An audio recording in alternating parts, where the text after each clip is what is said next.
A gente vai chamar agora o presidente da Associação Nacional dos Procuradores da República, o doutor Ubiratã Casseta. Doutor, muito obrigada pela presença mais uma vez aqui no Estúdio I. Boa tarde para o senhor. Antes de começar a pergunta, eu queria jogar aqui no telão uma medida que foi publicada na semana passada pelo Procurador-Geral da República, o Augusto Aras, definindo regras de um novo benefício que pode aumentar os rendimentos de procuradores acima do teto. A gente conversava no final de semana, eu e o senhor já sabe que um dos motivos dessa entrevista é para explicar essa medida, porque, pelo que eu entendi aqui, pela decisão do Aras, que foi publicada na semana passada, os procuradores do MP podem tirar agora até 10 dias de folga no mês ou receberem dinheiro pelos dias de licença acumulados. Como explicar essa decisão, doutor Ubiratã? Bom, boa tarde, André. Boa tarde, Guedes, André. Falar sobre remuneração em um país tão desigual, André, é sempre um risco e é sempre muito difícil, mas é importante que nós façamos essa discussão. Nós estamos diante de um contexto de atuações que precisam ser bem explicadas. A decisão não é propriamente do Dr. Aras, é uma resolução do CNMP que, na tentativa de manter um padrão de remuneração do Ministério Público no Brasil todo e da magistratura no Brasil todo, estabelece um mecanismo muito semelhante ao mecanismo que as entidades privadas, que as empresas privadas adotam quando os seus empregados são obrigados a fazerem algum tipo de atividade extraordinária, aquela que não está contida nas suas obrigações.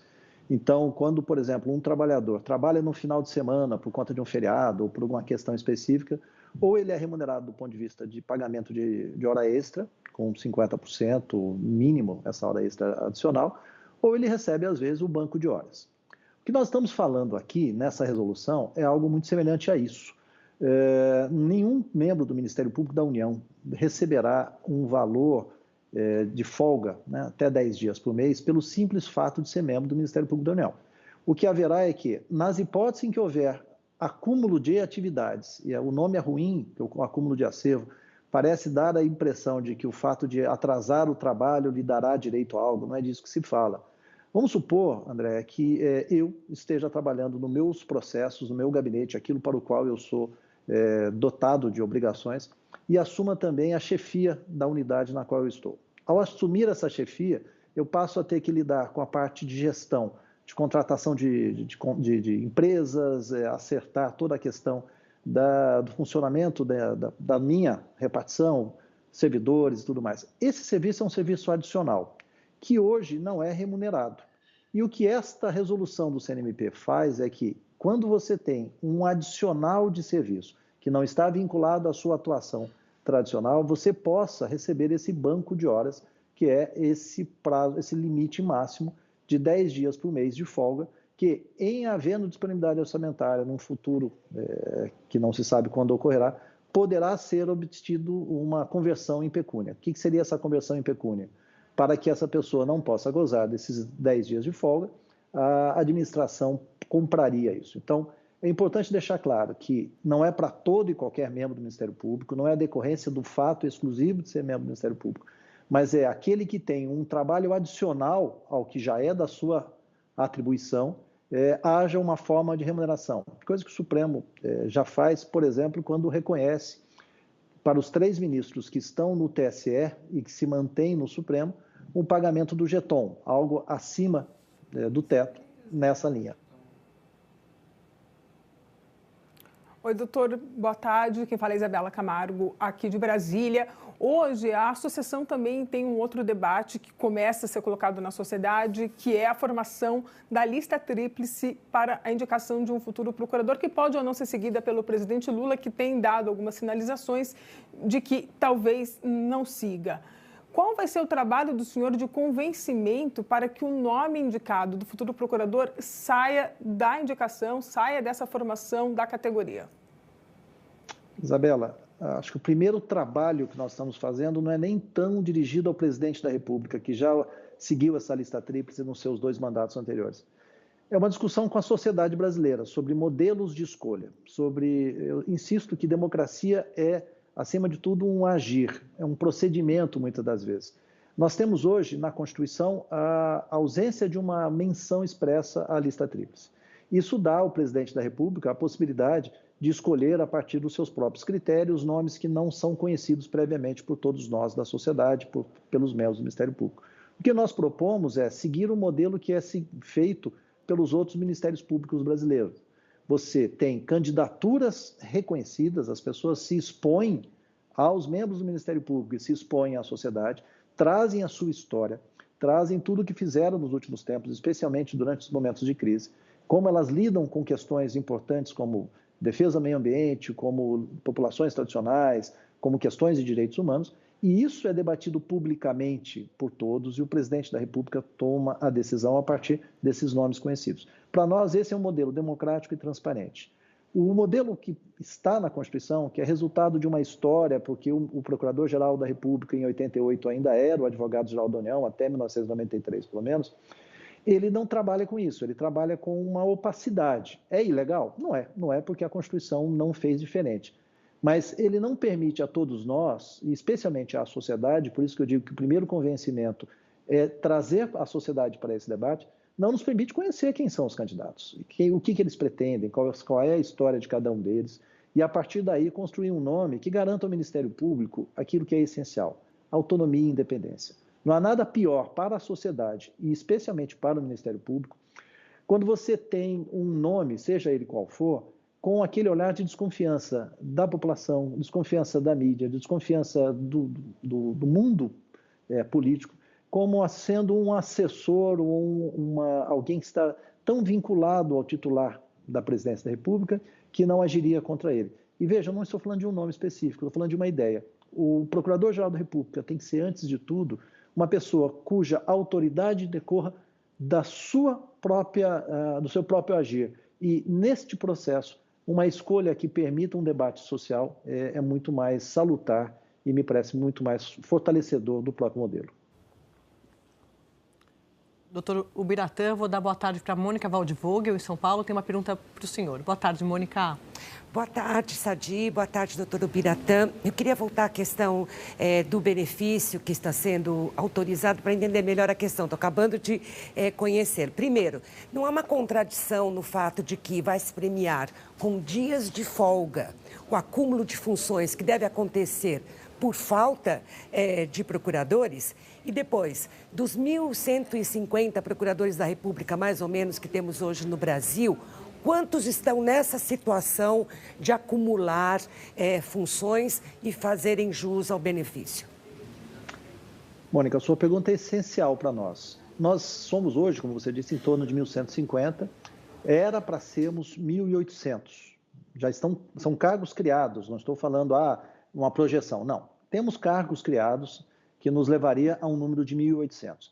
Esse número nunca será alcançado, entre outras coisas, por conta da emenda constitucional 95, que estabeleceu um teto de gastos. Não sei se todos têm clareza do que isso significa, mas supondo que eu venha a me aposentar daqui a alguns anos. Enquanto eu estiver recebendo a minha aposentadoria, eu não posso ser substituído. Se eu vier a morrer e alguém for pensionista da minha aposentadoria, também não poderei ser substituído. Por quê? Porque haveria um aumento da despesa. Então, nós não temos um horizonte, de fato, para que esse número ideal, o número previsto de 1.800, em algum momento seja alcançado. E o que nós estamos fazendo aqui agora é exatamente isso. Diante desse contexto, em que você tem o reconhecimento de que há um trabalho adicional, que há um trabalho que não é decorrente do simples fato de ser membro do Ministério Público, há uma ideia de que isso tem que ser remunerado. Está previsto na Constituição que os trabalhos adicionais tenham que ser remunerados. O Supremo já afirmou isso, disse não apenas no caso do jeton do eleitoral, mas o fez em diversas outras decisões, como fez com os militares que ocupavam alguma função. Então, não adianta você dar uma remuneração e cortá-la pelo teto.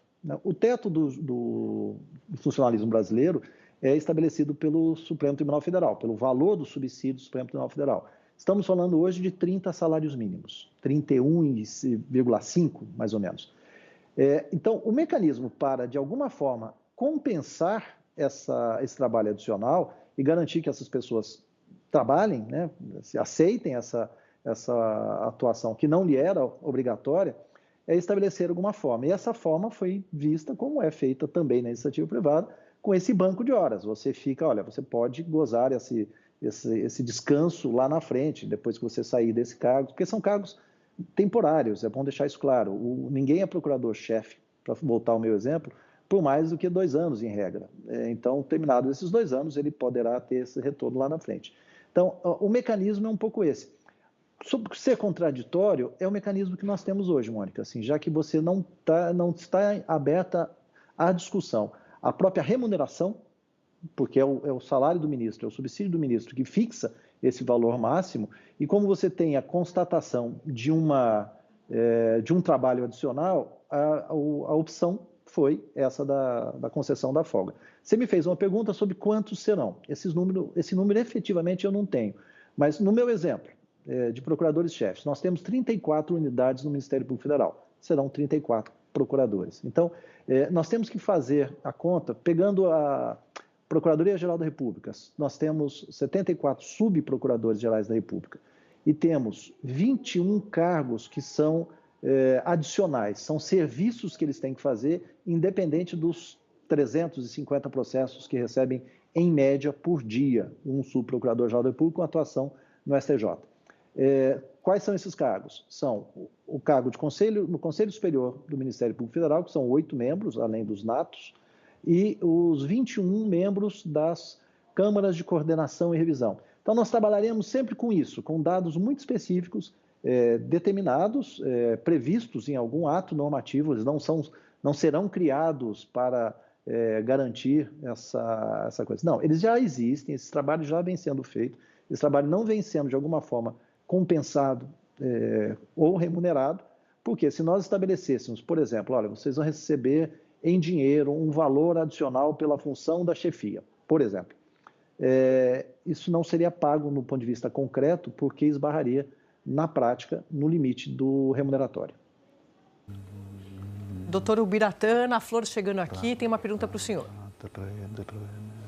Boa tarde, Sadi, colegas. Boa tarde, doutor Ubiratã, a todos que estão ao vivo com a gente. Doutor Ubiratã, eu quero continuar nesse assunto, porque é claro que o senhor faz a comparação dessa gratificação com a que o Judiciário recebe, especialmente o Supremo Tribunal Federal, mas cada vez mais algumas categorias do serviço público brasileiro parece que sempre arranjam uma forma de furar o teto da remuneração, que já é bastante alto se a gente considerar a média ou grande parte dos brasileiros. Então, será que não seria... O senhor disse que receber um adicional para exercer um cargo de chefia, na prática, não seria pago. Muita gente no Executivo acaba caindo exatamente nessa regra, não recebe nada porque já recebe ali o teto, próximo do teto, e acaba não recebendo. Você não acha que é mais um penduricalho, como se fala, mais uma forma de fazer com que algumas poucas categorias consigam sempre romper o teto salarial do país? Ana, isso nos coloca uma discussão que é realmente importante. Eu concordo com você, e foi minha primeira constatação, que viver num país desigual como o Brasil e discutir remuneração é um problema sério. Agora, nós precisamos colocar essa discussão dentro de um contexto.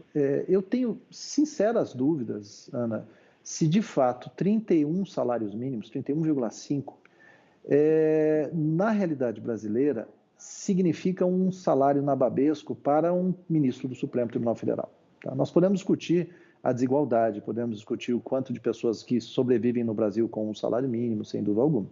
Mas quando você analisa o ambiente em que essas atividades são feitas, por exemplo, um ministro do Supremo, qualquer um deles, se estivesse advogando com a capacidade que tem, não receberia, isso eu posso lhe garantir, 31 salários mínimos como remuneração num escritório de advocacia. É claro que nós não podemos comparar a atividade privada e o risco da atividade privada com o risco da atividade pública, com a atuação na atividade pública. O que eu estou chamando a atenção é que nós precisamos, primeiro, de fato, discutir claramente como é que se compõe a remuneração no Brasil.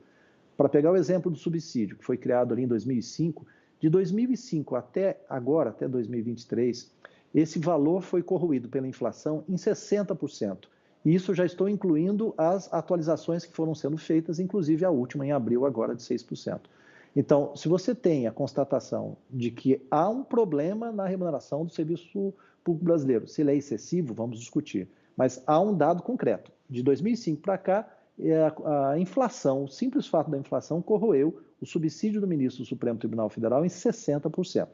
Se a nossa sociedade é desigual, e isso eu constato e afirmo, isso não quer dizer que nós possamos realmente criar artifícios para fugir dessa discussão. Então, primeiro, nós temos que discutir remuneração no Brasil, claramente, de forma ostensiva, sem hipocrisia, com todos os dados postos na mesa, qual é o desenho de sociedade, qual é o desenho de Brasil. Agora, nesse caso específico, eu realmente não gostaria de usar a expressão penduricalho, embora eu a reconheça usada corriqueiramente. O que se tem é uma discussão. Aquela pessoa que tem por obrigação uma finalidade, uma função, e a executa, e é chamado a executar funções adicionais, ela deve executar essas funções adicionais mera e exclusivamente por um voluntarismo, ou isso tem que ter algum padrão de remuneração que contemple essa situação? É disso que nós estamos falando. Nós não estamos falando, isso para mim é essencial, que todos os membros do Ministério Público, o simples fato de serem membros do Ministério Público, receberão isso. Não. Estamos falando, aqueles que trabalham adicionalmente merecem receber algo? Nesse momento que se estabeleceu, é um modelo em que se concede um banco de folga para que essa pessoa possa, de alguma maneira, ser compensada por isso. Doutor Ubiratã, muito obrigada pela presença aqui no Estúdio I. Até a próxima. Eu que agradeço, Andréia.